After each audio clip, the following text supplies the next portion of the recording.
Assalamualaikum warahmatullahi wabarakatuh. Welcome to my channel. Buat yang udah klik video ini, saya ucapkan terima kasih dan selamat datang. Dan pada kesempatan kali ini, kita akan belajar tentang hukum perusahaan. Kemungkinan besar videonya bakal saya bagi menjadi beberapa part supaya enggak kepanjangan dan teman-teman bisa dengan mudah memahami apa yang disajikan. Nah, pada video kali ini kita akan belajar tentang badan usaha.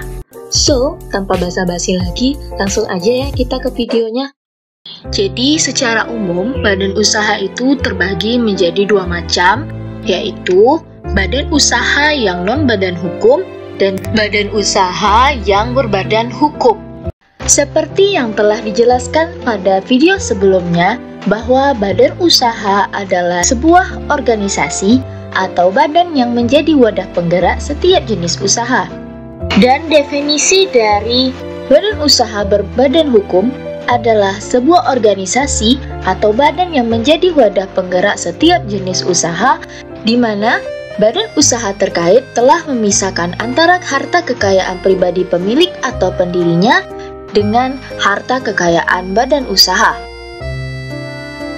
Jadi, apabila badan usaha telah memisahkan antara harta kekayaan pribadi pemilik atau pendirinya dengan harta kekayaan badan usaha, maka ketika terjadi suatu permasalahan hukum, badan usaha hanya dapat dituntut atau dimintakan ganti kerugian hanya sebatas harta kekayaan badan usaha itu sendiri dan tidak masuk kepada harta pribadi pemilik atau pendirinya. Kemudian, badan usaha non-badan hukum. Badan usaha yang tidak berbadan hukum adalah badan usaha yang tidak memiliki pemisahan yang tegas antara harta kekayaan pribadi pemilik atau pendirinya dan harta kekayaan badan usaha. Sehingga, apabila terjadi suatu permasalahan hukum, maka hal-hal yang dapat dituntut atau dimintakan ganti kerugian kepada badan usaha terkait tidak hanya sebesar harta kekayaan badan usaha itu sendiri, akan tetapi juga termasuk harta pribadi pemilik atau pendiri badan usaha terkait.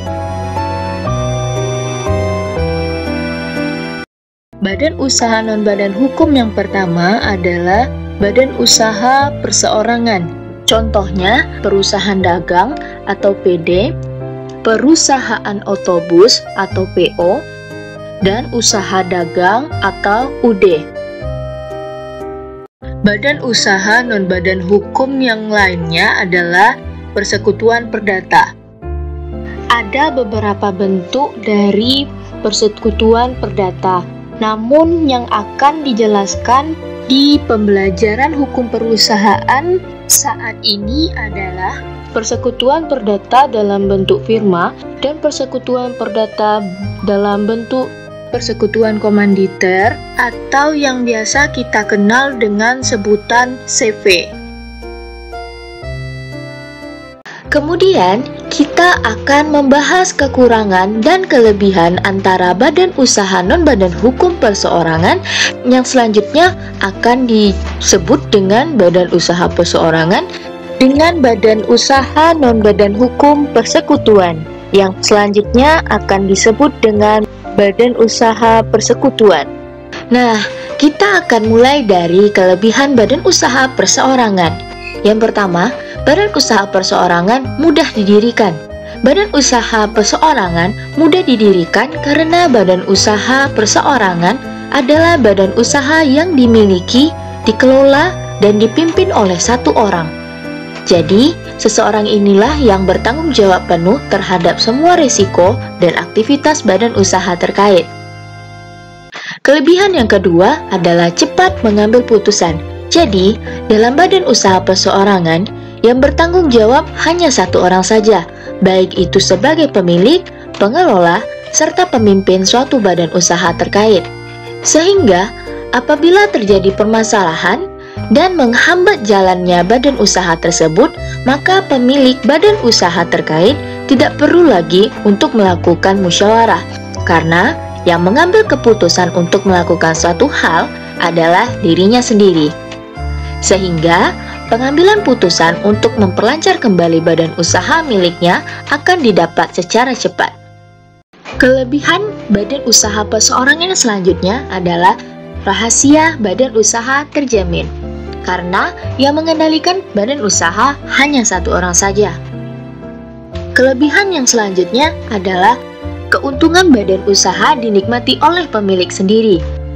Keuntungan itu tidak dibagi-bagi kepada orang lain karena yang menjalankan badan usaha terkait tidak lain dan tidak bukan adalah pemilik itu sendiri.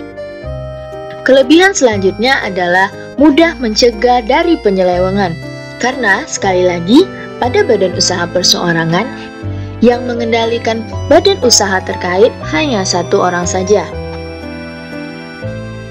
Selanjutnya, kita akan membahas kelebihan badan usaha berbentuk persekutuan. Yang pertama, pada badan usaha persekutuan sudah ada pembagian tugas. Jadi, dalam rangka untuk menjalankan persekutuan yang telah dibentuk, para sekutu atau para anggota sudah memiliki tugas dan tanggung jawabnya masing-masing. Kelebihan yang selanjutnya adalah kelangsungan badan usaha lebih terjamin, karena dijalankan secara bersama-sama dan dengan kata lain, banyak tenaga kerja yang digunakan untuk mengembangkan jalannya badan usaha berbentuk persekutuan ini. Kelebihan yang selanjutnya adalah pemilihan pemimpin berdasarkan kemampuan dan keahliannya masing-masing. Oke, selanjutnya kita akan membahas kelemahan dari badan usaha perseorangan. Yang pertama, modalnya terbatas. Modal terbatas karena badan usaha perseorangan modalnya berasal dari harta kekayaan pribadi si pemilik. Kemudian, badan usaha sulit berkembang karena pemilik badan usaha perseorangan hanya bekerja sendiri. Kelemahan badan usaha perseorangan yang selanjutnya adalah tanggung jawab badan usaha tidak terbatas. Jadi, maksudnya tanggung jawab pemilik badan usaha tidak hanya sebatas dari modal yang dimasukkannya ke badan usaha miliknya, namun juga pada harta kekayaan pribadi yang dimiliki oleh pemilik badan usaha perseorangan. Oke, kita lanjut kepada kelemahan badan usaha persekutuan. Yang pertama, modal usahanya lebih besar, kemudian risiko ditanggung bersama. Jadi, maksudnya apabila salah satu anggota melakukan pelanggaran hukum, maka akibatnya semua anggota yang ada di dalam persekutuan tersebut juga akan terlibat. Kelemahan badan usaha persekutuan yang selanjutnya adalah setiap anggota merupakan pemilik, sehingga sulit mengambil keputusan. Tanggung jawab kepada persekutuan tidak sama. Jadi, apabila di firma, tanggung jawab sekutu tidak hanya pada modal yang dimasukkan ke persekutuan saja, tetapi juga harta kekayaan pribadi dari sekutu. Sedangkan di CV, ada yang namanya sekutu aktif dan sekutu pasif. Sekutu aktif, tanggung jawabnya tidak terbatas pada modal yang dimasukkannya saja, tetapi juga atas harta kekayaan pribadinya. Sedangkan sekutu pasif, tanggung jawabnya terbatas. Jadi, ia hanya bertanggung jawab atas modal yang ditanamkannya ke persekutuan. Dan terkait apa yang dimaksud dengan sekutu aktif dan sekutu pasif akan dijelaskan pada video selanjutnya. Kemudian sulit menarik modal yang ditanamkan. Persekutuan perdata. Menurut pasal 16-18, persekutuan perdata adalah suatu persetujuan dengan mana dua orang atau lebih mengikatkan diri untuk memasukkan sesuatu atau imbreng dalam persekutuan dengan maksud untuk membagi keuntungan yang terjadi karenanya. Berdasarkan hal tersebut, maka terdapat beberapa unsur dari persekutuan perdata, yaitu unsur pemasukan dan yang kedua, unsur tujuan untuk memperoleh keuntungan bersama. Berdasarkan pasal 1619 KUH Perdata, pemasukan atau inbreng yang dimaksud dalam pasal 1618 KUH Perdata tadi bisa berupa uang, benda-benda usaha, dan atau tenaga kerja. Kemudian, menurut pasal 1620 KUH Perdata, persekutuan perdata terbagi menjadi dua jenis, yaitu yang pertama, persekutuan perdata umum, dan yang kedua, persekutuan perdata khusus. Menurut pasal 1622 KUH Perdata, persekutuan perdata umum adalah persekutuan perdata di mana para sekutu memasukkan seluruh hartanya atau sebagian yang sepadan dengannya. Ciri utama dari persekutuan ini adalah persekutuan perdata umum tidak secara tegas melakukan perincian dalam menentukan jenis barang serta besarnya uang yang dimasukkan dalam persekutuan. Namun, sebenarnya persekutuan yang mempunyai ciri seperti ini dilarang berdasarkan pasal 1621 KUH Perdata. Karena dengan tidak adanya perincian yang jelas dalam menentukan jenis barang serta besarnya uang yang dimasukkan dalam persekutuan, maka akan sulit untuk membagi keuntungan secara adil seperti yang ditetapkan di dalam ketentuan pasal 1633 KUH Perdata.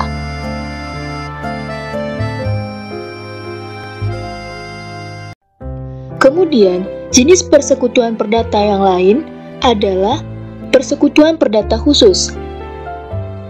Berdasarkan pasal 1623 KUH Perdata, persekutuan perdata khusus adalah persekutuan di mana para sekutu menjanjikan pemasukan benda-benda tertentu atau sebagian tenaga kerjanya. Jadi, ciri dari persekutuan perdata khusus adalah dalam persekutuan ini telah terdapat perincian yang jelas dalam menentukan jenis barang serta besarnya uang yang dimasukkan ke dalam persekutuan. Sehingga, keuntungan yang dihasilkan dari menjalankan persekutuan akan lebih mudah dibagikan secara adil kepada setiap sekutu sesuai yang ditetapkan di dalam ketentuan pasal 1633 KUH Perdata. Adapun inti dari pengaturan pembagian keuntungan dari pasal 1633 KUH Perdata adalah keuntungan yang dibagikan ke setiap sekutu harus seimbang dengan pemasukan atau inbreng masing-masing sekutu, baik itu berupa uang, benda-benda usaha, dan atau tenaga kerja.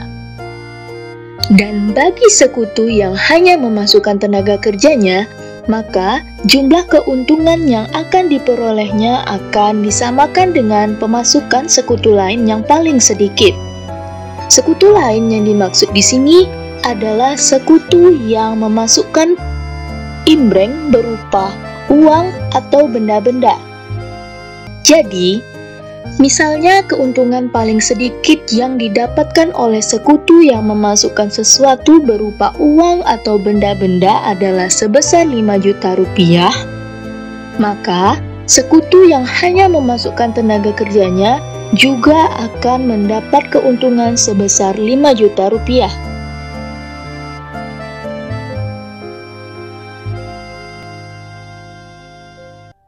Oke, kita akan membahas firma.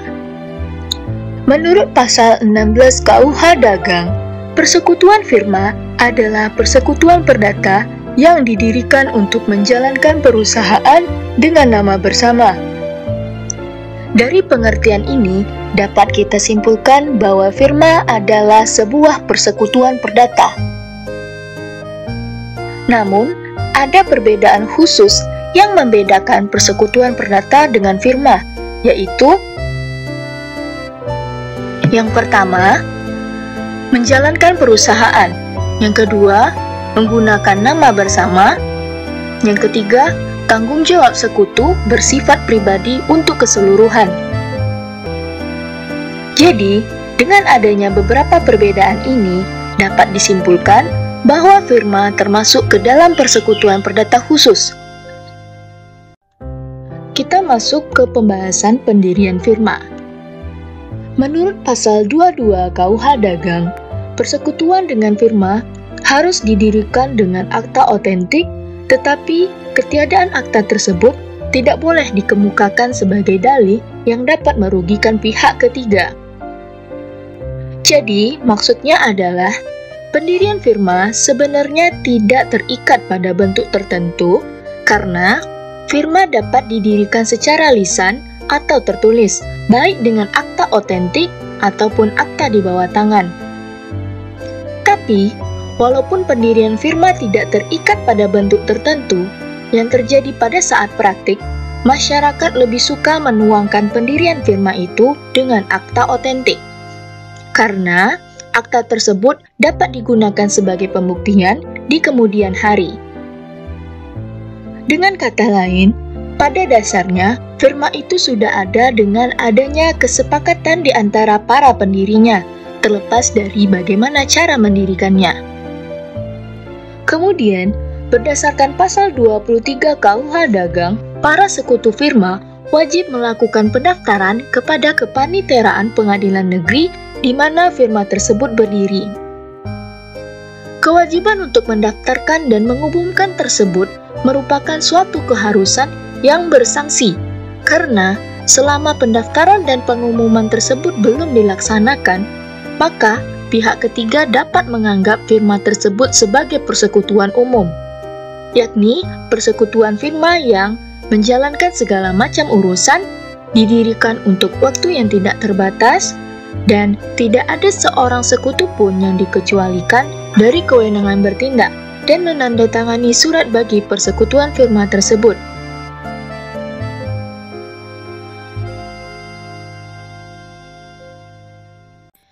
Di dalam firma, ada dua jenis tanggung jawab sekutu. Yang pertama adalah tanggung jawab intern, yaitu tanggung jawab sekutu seimbang dengan pemasukannya atau inburn.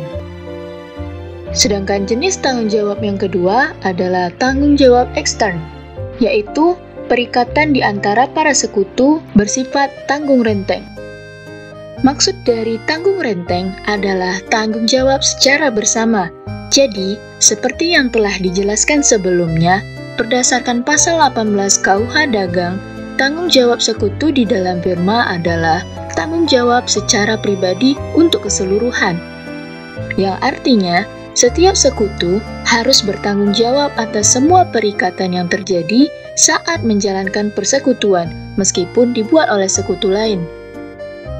Pertanggungjawaban tersebut juga termasuk kepada perikatan-perikatan yang timbul karena perbuatan melawan hukum.